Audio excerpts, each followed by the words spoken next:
Ipinahayag na ang ngiti ni Legion ay may halong mapanganib na intensyon. Sa wakas, napansin na rin niya ang nangyayari sa paligid. Isang mababang ranggo na mandirigma ang biglang sumigaw sa kanyang direksyon, tila nabigla sa inaakalang pag-atake. Nagtanong ito kung ano ang nangyayari at kinwestiyon ang katinoan ni Legion. Ngunit sa kabila ng kaguluhan, nanatiling nakatuon ang mga mata ni Legion sa matandang lalaki na nasa kanyang harapan. Batid ng matanda na ang paglabas ng espada sa pampublikong lugar ay maaaring magdulot ng atensyon mula sa mga ordinaryong mamamayan, bagay na makakasira sa reputasyon ng Southern Peak Alliance. Agad niyang nakilala si Legion bilang kampiyon ng Heavenly Dragon Grand Tournament. Bagaman may pag-aalinlangan pa siya sa motibo ng binata, lumingon siya sa mababang ranggo na mandirigma. Dahil sa antas nito, hindi nakataka-taka na kakaunti lang ang alam nito, bukod sa pangalan ni Legion. Wala rin namang pagkakataon ang tulad niya na masilayan ang mismong torneo. Gayunman, dama ng matanda ang kakaibang sigla sa kanyang katawan. Bagamat bata pa si Legion, umaapaw ang presensya nito sa matinding enerhiya. Hindi araw-araw na may nakakasalubong siyang tulad nito. Dahil dito, dahan-daang hinugot ng matanda ang kanyang espada habang unti-unting pinakakawalan ang kanyang panloob na enerhiya bilang paghahanda. Tumugon si Legion sa pamamagitan ng mahina ngunit mahinahong tunog. Hindi niya inaasahan na sa ganitong lugar pipiliin ng matanda na ipakita ang kanyang lakas. Bagamat dama rin ni Legion ang pinanabik sa posibilidad ng isang laban, pinili niyang huwag paigtingin ang sitwasyon. Nakakaakit man ang hamon, may tamang panahon para rito. Patuloy na tinitigan ng matanda si Legion, tila sinusukat ang kakayahan nito gamit ang karanasan ng panahon. Biglang naputol ang pag-aanalisa ng matanda nang marinig niya ang tinig ng isang sibilyan. Binanggit nito na isa sa mga pinuno ng Southern Peak Alliance ang naroroon. Sinabi nito sa kasama na siguradong may kakaibang dahilan ang presensyang iyon. Bahagyang tumagilid ang ulo ng matanda upang makinig pa. May mga bulungan ukol sa posibilidad ng alitan. Marami ang nagtataka kung ano ang pakay ng Southern Peak Alliance sa pinuno ng Northern Heaven Supreme Family ng Privado. May mga nagsabing baka sa bingit na ng digmaan ang dalawang panig. Dahil sa bigat ng mga posibilidad, nagpasya ang matanda na magbago ng desisyon. Inyuko niya ang ulo, inatros ang enerhiyang kanyang pinakakawalan, at dahan-daang ibinalik ang espada sa lalagyan. Sa kabila ng lantad na pang-uudyok ni Legion, pinili niyang umatras. Muling tumingin ang matanda sa binata at sa kanyang mga mata, ipinaabot ang isang tahimik na pamamaalam. Ipinahiwatig ng kanyang kilos na hindi ito ang tamang sandali para sa kanilang sagupaan. Walang anunsyo, umalis ang matandang kinatawan ng Southern Peak Alliance. Sumunod naman ang mababang ranggo na mandirigmang kanina'y handa nang umatake sa isang sibilyan. Samantala, nilalaro-laro lang ni Legion ang mani sa kanyang palad. Napangiti siya habang sinusuklian ang pamamaalam ng matanda at pabirong nagpayo rito na huwag masyadong mabaigo, dahil darating din ang tamang panahon para tapusin ang kanilang hindi natuloy na laban. Samantala, sa loob mismo ng tirahan ng Northern Heaven Supreme Family, isang malakas na sampal ang pumailan lang. Dama po ito sa pisngi ni Imhagi, iniwan ang bakas ng dugo.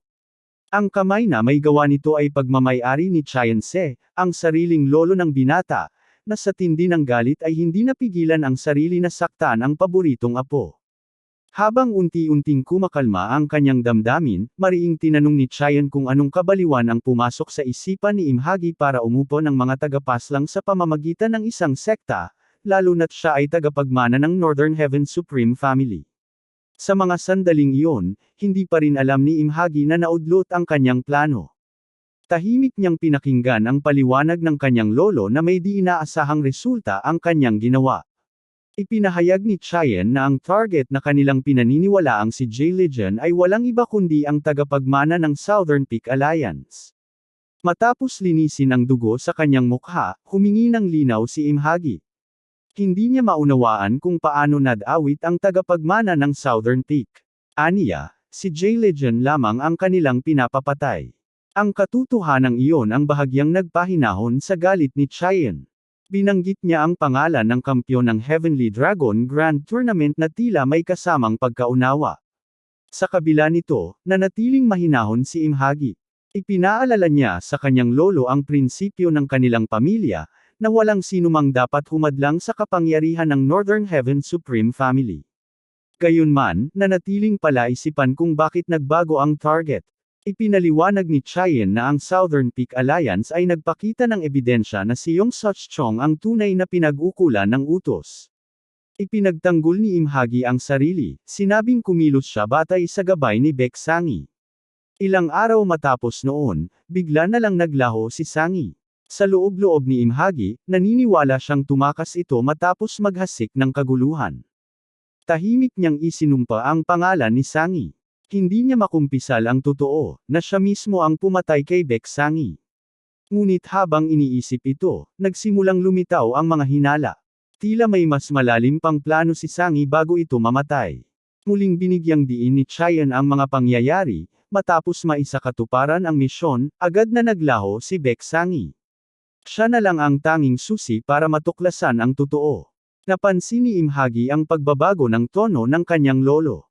Maingat siyang tumugon. Iminungkahi niya na marahil ay ipinagkanulo ni Baek Sangi ang Northern Heaven Supreme Family. Posible ring nakipagsabuatan ito sa mga kalabang responsable sa kaguluhan sa Dragon and Phoenix Tournament. Sa puntong iyon, dama na ang matinding tensyon. Muling sumiklab ang nakamamatay na intensyon mula kay Chayen Se. Mariin niyang tinanong si Imhagi, at binigyang diin na ang sinasabi nito ay tila pahiwatig ng mas malalim na pagkakanulo sa mismong loob ng kanilang pamilya. Sa kabila ng lahat, nanatiling kalmado si Imhagi. Kumpiyansa niyang kinumpirma ang pagsusuri ng kanyang lolo, at iginiit na kailangang matuklasan at maparusahan ang lahat ng sangkot, maging ang mga traidor o ang mga utak sa likod ng pagkakalat ng mga ito. Mabilis ang naging pagtalikod ni Chayen, ngunit muling lumingon upang ipahayag na sa ngayon ay pinipili niyang paniwalaan si Imhagi. Bagaman malamig ang kanyang tinig, hindi na kinailangang banggitin ang banta, maliwanag na ang mensahe. Alam ni Imhagi ang kahulugan nito. Kung mapatunayang kasinungalingan ang kanyang sinabi, hindi magdadalawang isip si Chayen na siya'y ay patamba. Nauunawaan niyang lubos ang babala, ngunit higit pa rito, batid din niya ang panganib sa larangan ng politika. Kapag nagpasya ang Southern Peak Alliance na ilantad sa publiko ang buong pangyayari, maaaring wala ng ibang pagpipilian si Chayen kundi ialay ang sariling apo bilang kabayaran para sa kapayapaan. Ngunit malinaw rin na higit pa sa paghihiganti ang layunin ng Southern Peak Alliance. Tila may mas malalim silang hanggaring makamit gamit ang impormasyong taglay nila. Sa ngayon, ang tanging magagawa ni Imhagi ay ilihis ang panganib sa ibang direksyon. Masakit mang tanggapin, kailanman ay hindi maaaring lumabas ang buong katotohanan. Patay na si Baek Sangi, ang nag-iisang taong maaaring magsiwalat ng kanyang tuwirang pagkakasangkot. Subalit sa pagkawala ni Sangi, natiyak din ang katahimikan. Wala nang posibilidad na siya'y masabit at mahayla sa harap ng Southern Peak Alliance upang ibunyag ang lahat ng maruruming detalye. Gayunman, may bumabagabag pa rin sa kanyang isipan. Parang may isang puwersang nakatago sa dilim na ginagalaw ang kanyang kapalaran. Ang puwersang iyon ay si Legion. Sa halip na tapusin agad ang laban sa isang mariing hatol, pinili ni Legion na iguhit ang isang kaparusahan na akno sa lalim ng kasalanan ni Imhagi. Sa pamamagitan ng pagmanipula sa nilalaman ng utos ng pagpatay, pinalitan ni Legion ang orihinal na target at ginawa itong si Yong Suchong. Higit pa roon, batid niya ang katotohanang si Imhagi mismo ang pumatay kay Baek Sangi, ang tanging koneksyon ng tagapagmana ng Northern Heaven Supreme Family sa sekta ng mga mamamatay tao. Pinag-isa ni Legion ang Southern Peak Alliance at ang Northern Heaven Supreme Family sa isang masalimuot na gusot. Ang naging resulta, isang alitan na unti-unting lumalampas sa kontrol ng sinuman. Kinaumagahan, sa Divine Wind Manor, iniulat ni Mung ang progreso ng kanilang plano.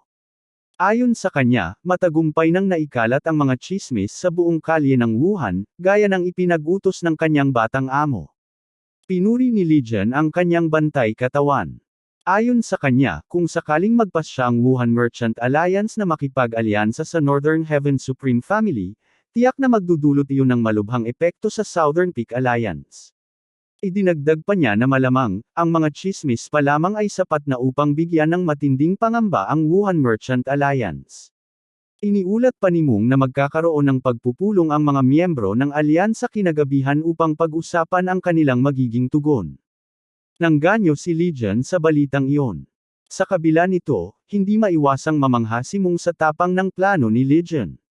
Sa loob ng maraming taon, ang buong sektor ng komersyo sa Wuhan ay kontrolado ng Northern Heaven Supreme Family. Direkta nilang hawak ang 30% ng mga negosyante, habang ang natitirang 70% ay dumadaan sa kasunduan sa pamamagitan ng Palm Essence Union, isang samahang kumikilos sa ngalan ng pamilya. Ngunit ngayon, wasak na ang Palm Essence Union, at ang 70% ay walang nagmamay-ari.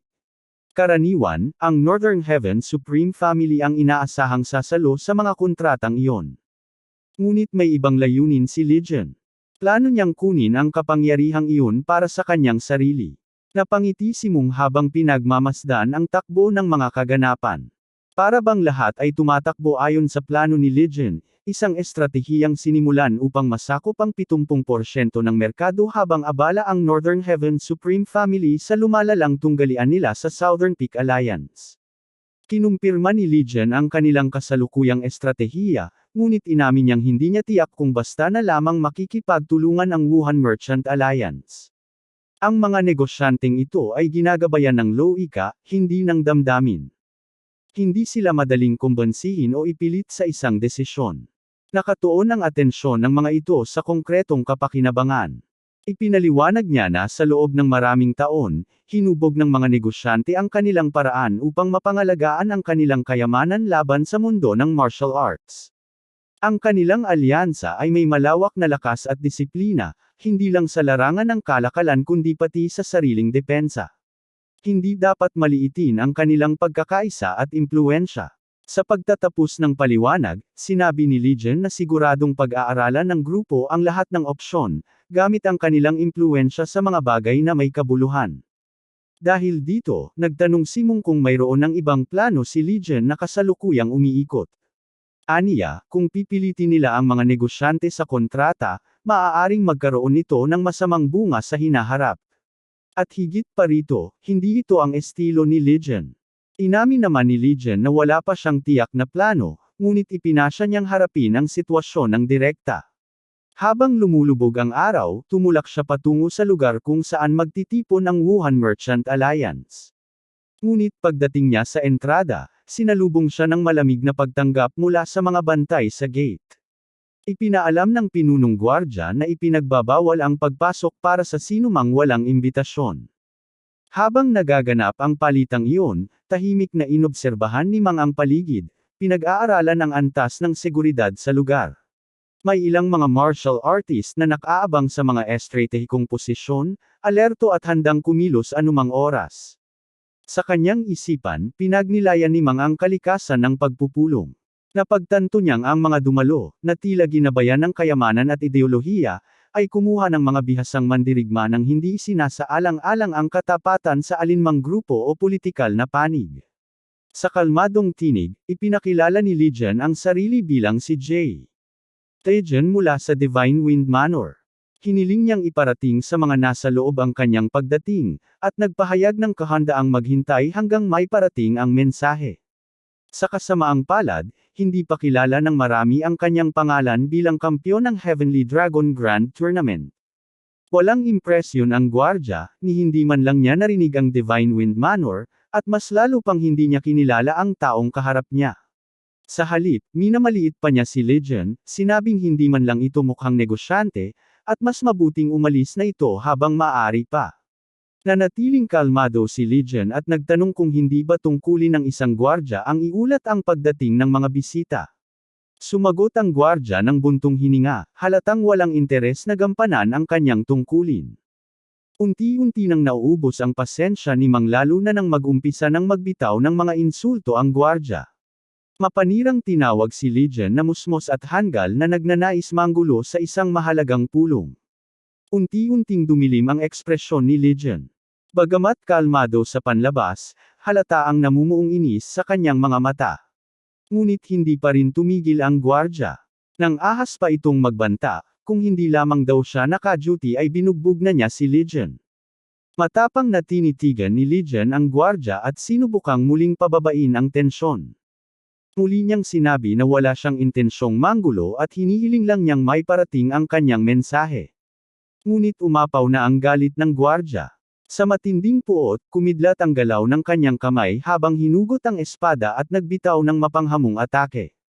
Hindi kailanman tumama ang talim. Bago pa man bumaba ang espada, inagaw ni Mang ang galaw nito, mariing hinawakan ang braso ng gwardya. Napamulagat ang gwardya, agad na naramdaman ang lakas ng taong pumihil sa kanya. Si Mang, na kanina pa nagtitimpi, ay tuluyang pinakawalan ang kanyang galit. Sa mga mata niya ay nagliyab ang intensyong pumatay habang mariing tinanong kung paano niya nagawang magpakita ng ganoong kay-abangan sa harap ng kanyang batang amo. Paralisado ang gwardya, hindi makakilos. Anuman ang subuking gawin ng kanyang katawan, nanatiling hindi gumagalaw ang kanyang kamay. Sa isang maliksing galaw, sinuntok siya ni Mang sa mukha. Tumilamsik ang dugo habang bumagsak ang gwardya, nawalan ng malay. Hindi pinatay ni Mang ang lalaki, alam niyang magiging komplikado kung may napatay siyang gwardya. Ngunit sa kanyang panloob na paghatol, mas mabigat pa dapat ang naging kaparusahan nito. Wala nang hadlang, nagpatuloy si Legion sa paglalakad papunta sa pavilion, hindi na nagsayang pa ng salita. Ngunit hindi umatras ang iba pang mga martial artist. Sa halip, sabay-sabay nilang hinugot ang kanilang mga sandata at mabilis na sumugod kay Legion. Habang naglalakad ng mahinahon, binigkas ni Legion ang isang mapanuksong puna, napansin niya ang dami ng kanilang bilang, halatang naaaliw. Isang gwardya, na tila walang natutunan sa sinapit ng nauna, ang sumugod habang sumisigaw ng mga mura at pinalazlas ang kanyang espada. Ngunit bago ito tumama, sinalubong siya ng brutal na suntok mula kay Mang, agad siyang bumagsak, duguan at hindi na makagalaw. Isa pang gwardya ang sumali sa kaguluhan, gumamit ng ibang taktika. Hindi si Legion ang kanyang tinarget, kundi si Mang. Mula sa ere ay nagtangkang umatake sa likuran. Ngunit nauwi sa wala ang kanyang pagsisikap. Lumiko si Mang at tinamaan ito ng kaliwang kamao. Tumilapon ang lalaki at bumagsak sa lawa, wasak ang katawan.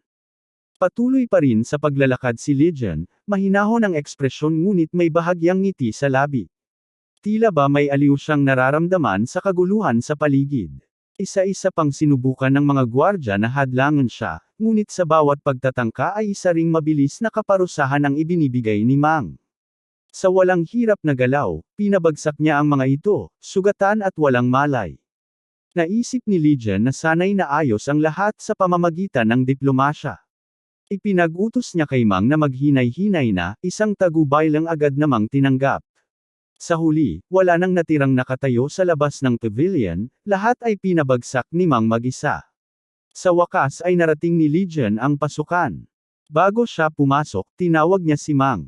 Mula sa loob, isang makapangyarihang aura ang sumambulat, hindi kinokontrol. Ang pinagmumulan nito ay may hawak na dambuhalang palakol, tila ba naghahamon ng isang karapat-dapat na laban. Napangiti si Legion habang marahang binubuksan ang pinto. Tahimik niyang inamin sa sarili na maaaring huli na sila sa pagpupulong, ngunit ramdam pa rin ang sigla ng laban sa kanyang dugo. Sa gilid, patuloy na minamasdan ni Mang ang mga inupahang mandirigma habang buong tapang nilang hinarap ang isang tunay na martial master. Namangha siya sa tapat at di matatawarang paninindigan ng mga ito, isang bagay na hindi pa niya nasasaksihan. Sa isip na iyon, humakbang siya palapit sa pintuan at sinabi kay Legion na siya na ang bahala sa kung sino man ang nasa loob, buo ang kumpiyansa sa sarili. Habang paabot na ang kamay ni Mang sa pinto, bigla siyang napatigil. May naramdaman siyang kakaiba. Isang biglaang atake ang mabilis na sumalpok papunta sa kanilang dalawa. Mabilis na humiwa ang palakol sa pintuan, dahilan upang parehong umatras sina Mang at Legion. Napansin ni Mang na ang umatake ay hindi lamang mabilis sa kabila ng malaki nitong katawan, tila bihasa rin ito sa sining ng pakikipaglaban. Agad na bumalik sa sarili si Mang. Alam niyang kailangan niyang mapigil agad ang lalaki upang makapasok si Legion sa pagpupulong ng walang abala. Ngunit hindi na siya hinintay ni Legion. Sa isang iglap, nasa ere na ito, mabilis na sumugod ng kontra-atake habang nakataas ang isang paa. Tanging si Mang lang ang nakaunawa sa nagaganap. Walang kamalay-malay ang kalaban sa paparating na suntok, kaya't tumama ito ng diretso sa kanyang mukha, kasabay ng pagtalsik ng dugo sa hangin. Sapat lang ang lakas ng ginawa ni Legion upang mawalan ng malay ang kalaban, ngunit hindi sapat upang ikamate ito. Nanatiling hindi gumagalaw si Mang habang pinagmamasdan ang batang amo na kanyang kilala mula pa pagkabata. Sa kanyang isipan, hindi siya makapaniwala sa bilis ng naging tugon ni Legion, tila ba napagpasyahan na nito ang pag-atake bago pa man mangyari ang ambush. Sa huli, nawala ng malay ang umatake, hindi man lang alam kung ano ang tumama sa kanya. Kanina lamang ay nagtatago siya sa likod ng pinto para umatake, ngunit sa isang kisap mata ay nabura ang kanyang ulirat. Sa payak ngunit may halong biro, sinabi ni Legion na matagal na raw siyang hindi lumalaban at naisipan lang na magpainit. Habang nakahandusay ang mga walang malay na mandirigmang bayaran sa paligid, tahimik na pumasok sina Legion at Mang sa pavilion. Paglingon ni Legion, tinawag niya ang isa sa mga martial artist na kunwaring walang malay. Inusisa niya kung bakit hindi ito tumatayo gayong hindi naman daw ganoon kalakas ang sipa. Isa-isa nang bumangon ang ilan sa kanila, nanginginig sa hiya habang nakatingin kay Legion. May isang pabulong na nagsabi ng may halong pagkamangha na mas malakas pala talaga ang binata kaysa sa kanilang inaakala, even ang mga may kaalaman sa kanya ay tila nabigla. Sa loob, nakapalibot sa isang malaking mesa ang mga pinuno ng iba't ibang pangkat ng mga mangangalakal, seryosong nakikilahok sa pag-uusap. Isang lider ang nagbabala na ang pakikipagkasundo sa Northern Heaven Supreme Family ay maaaring magbunga ng alitan sa Southern Peak Alliance. Ngunit may isa pang pinuno na agad itong itinuring na tsismis lamang. Aniya, habang nananatili ang Wuhan sa teritoryo ng Northern Heaven Supreme Family, wala silang dahilan upang ipagkanulo ito. Muling tumugon ang isa pang negosyante, binanggit na mismong kahapon lang ay dumating ang Southern Peak Alliance na armado, isang malinaw na indikasyon ng panganib. Sa pagtaas ng boses, pinutol ng unang lider ang argumento, hinihimok ang lahat na huwag magsalita ng parang mga duwag at harapin ang realidad. Sumagot ang ikalawa ng may pantay na lakas ng boses, tinawag ang una na pumunta sa Northern Heaven Supreme Family at sinabing ipaaalam niya agad ito sa Southern Peak Alliance. Bahagyang natawa si Yung Di, ang pangunahing lider sa grupo, at sinubukang pakalmeyan ang tensyon. Paalala niya, hindi sila nagtipon para mag-away, kundi upang pag-usapan ang mahahalagang bagay. Sa puntong iyon, huminto ang pagtatalo ng dalawang negosyante. Sumingit si Son at tinanong kung napansin ng sinuman ang kaguluhan sa labas. Nabaling ang atensyon ng lahat. Ipinaliwanag ng mga negosyanteng nakaupo malapit na, dahil sa kasalukuyang kaguluhan, posibleng may taong dumating na may masamang balak. Ngunit hindi raw dapat mag-alala dahil may mga kasama silang mga master mula sa unorthodox faction, imposibleng may makalusot. Nagulat si Sun Di sa narinig at agad na nagtanong kung ano ang ibig sabihin nito. Bakit daw sila nagdala ng mga ganoong tao? Nagbabala pa siyang maaaring may inosenteng taong lumapit ngunit mapahamak dahil dito. Sa sandaling iyon, isang boses ang narinig mula sa labas ng pinto. Hindi ito nagpaalam, bagkus, diretsyong nag-anunsyo ng kanyang pagdating. Tahimik na tumigil ang buong silid kung saan nagaganap ang pagpupulong. Napatingin ang lalaking umupas sa mga martial masters, tila nagtataka kung ano na ang ginagawa ng mga ito sa labas. Sa huli, si Sun Di na rin ang nagbigay ng pahintulot na papasukin ang taong nasa labas. At sa pagpasok, si Legion ang bumungad. Isang binatang karaniwang hindi pinapayagang humarap sa mga pinuno ng malalaking pangkat ng mga ngalakal. Ngunit ngayong nalaman nilang walang isa man sa mga inupahang martial masters ang nakapigil sa kanya, wala ni isa mang nang ahas na tumutol. May kumpiyansang pinagdikit ni Legion ang kanyang mga palad at ipinakilala ang sarili kay Sun bilang si Jay. Legion ng Divine Wind Manor. Mula sa mga negosyante, may isang napasigaw. Siya raw ang kampyon ng taong iyon sa Heavenly Dragon Grand Tournament. Isa pa ang nagsabing narinig nilang bata pa ito, ngunit hindi nila inakalang ganoon kabata. Ipinahayag ni Sun ang kanyang karangalan na makaharap ng personal ang pinuno ng Divine Wind Manor. Inilapit ni Mang ang isang upuan para sa kanyang batang amo. Humingi naman ng paumanhin si Legion ukol sa nangyaring kaguluhan sa labas na bantay. Tinanggap ni Sun ang kanyang pagdating at agad na nagtanong kung ano ang dahilan ng pagpunta ni Legion sa pagtitipon ng mga negosyante. Naupo si Legion at ipinaliwanag na may dala siyang isang mungkahing pangkalakalan. Napatawa si Sunbi nang may halong kaba at tinanong kung anong uri ng negosyo ang iniaalok ni Legion. Kalma namang inilabas ni Legion ang isang papel mula sa kanyang panloob na kasuotan at inilapag ito sa mesa.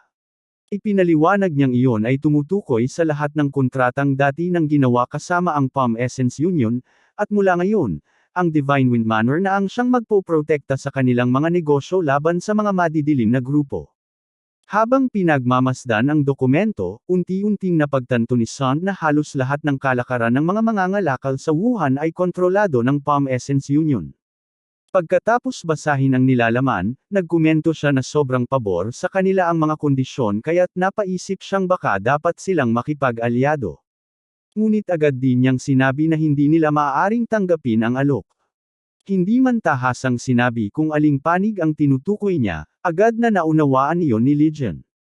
Tinanong ni Legion kung ito ba ay dahil sa Northern Heaven Supreme Family.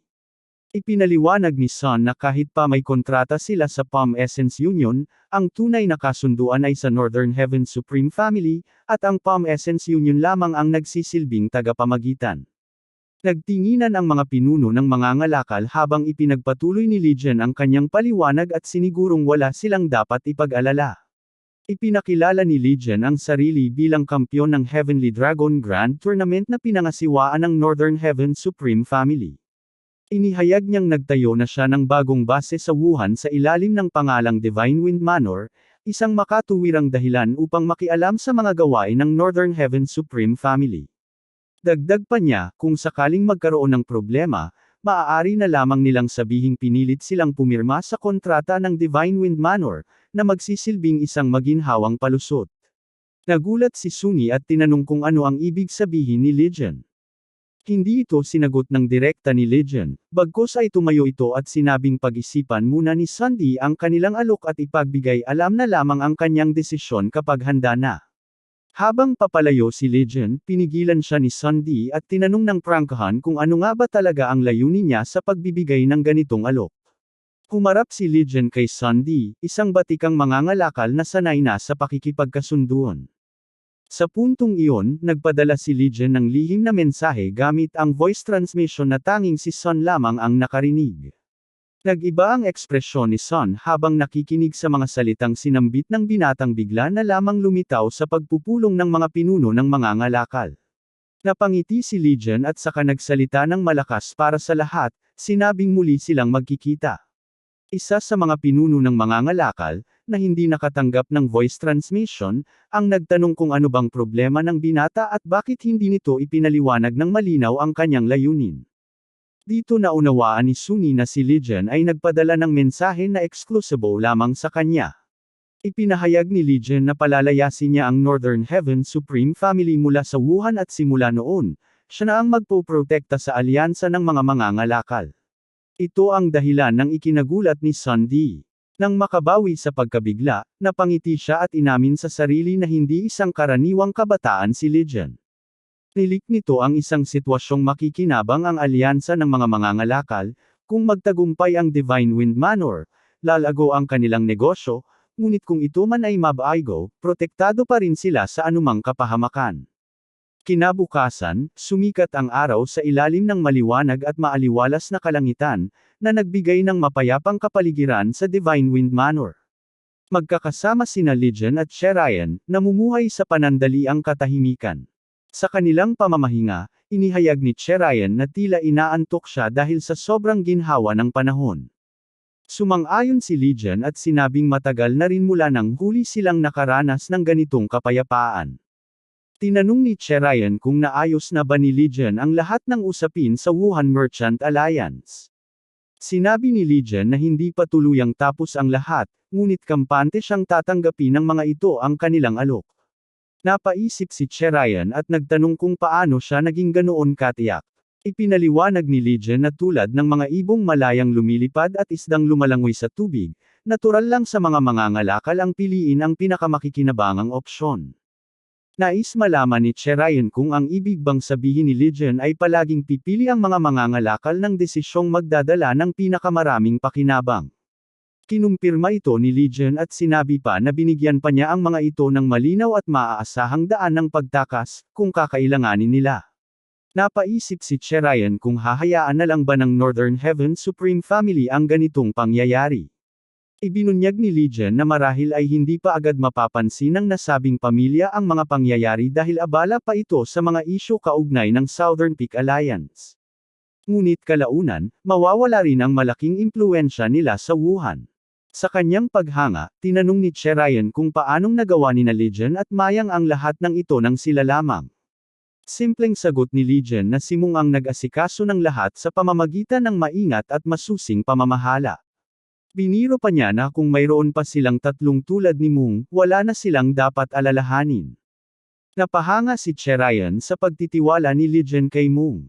Tumango naman si Legion at sinabing si Cherayan rin ay mayroong taong mapagkakatiwalaan ng tulad niya kay Mung. Nang mabigani sa mga sinabi ni Legion, agad na nagtanong si Cherayan kung sino ang taong tinutukoy niya. Umiti si Legion at itinuro ang sarili, isang sagot na tila pabirong pagkumpirma na siya nga iyon, bagamat hindi ito isang tahasang pag-amin. Nagulat si Cherayan at nahirapang basahin ang tunay na damdamin ni Legion para sa kanya. Namula siya at napaisip ng malalim. Bago pa man niya nakilala si Legion, hindi niya kailanman naisip na magtitiwala siya ng ganoon kalalim sa isang tao na wala sa kanilang pamilya. Kung hindi dahil sa agarang pagdating ni Legion sa Righteous Sword Sect noon, marahil ay wala nang natirang buhay sa pamilya ni Cherayan. Biglang nagsimulang ikwento ni Legion ang pinagmulan ng tiwala niya kay Mung. Noong una raw siyang lumabas sa mundo ng martial arts, kaya pa niyang ipagtanggol ang sarili, ngunit ilang beses siyang nilinlang at pinagtaksilan. Nahihirapang paniwalaan ni Cherayan na isang 10 taong gulang na bata ay naglakas loob lumakbay ng mag-isa sa marahas na mundo. Hindi niya alam na si Legion pala ay anak ng mga tagapagmana ng dalawang pinakamakapangyarihang puwersa sa buong martial world. Ipinagpatuloy ni Legion ang kwento at inamin na ilang ulit na siyang muntik nang mamatay kung hindi dahil kay Yong. Napabulalas si Cherayan at sinabing kung ganoon, si Mung ang taong pinakanapagtitiwalaan ni Legion sa buong mundo.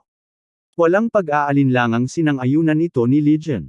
Sa mga alaala niya, si Mung ay palaging naruroon upang siya'y ipagtanggol. Higit pa roon, itinuring na rin niya itong parang kapamilya. Ngunit sa isang misyon ni Mung, naganap ang trahedya. Sa isang malupit na sagupaan, duguan at halos wala ng lakas si Mung habang nakasandal sa isang puno.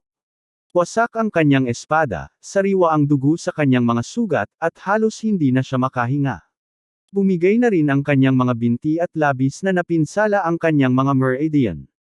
Ang kanyang kalaban ay may dalang kakaibang sandata, isang matulis na kuko, na may tumutulo pang dugo.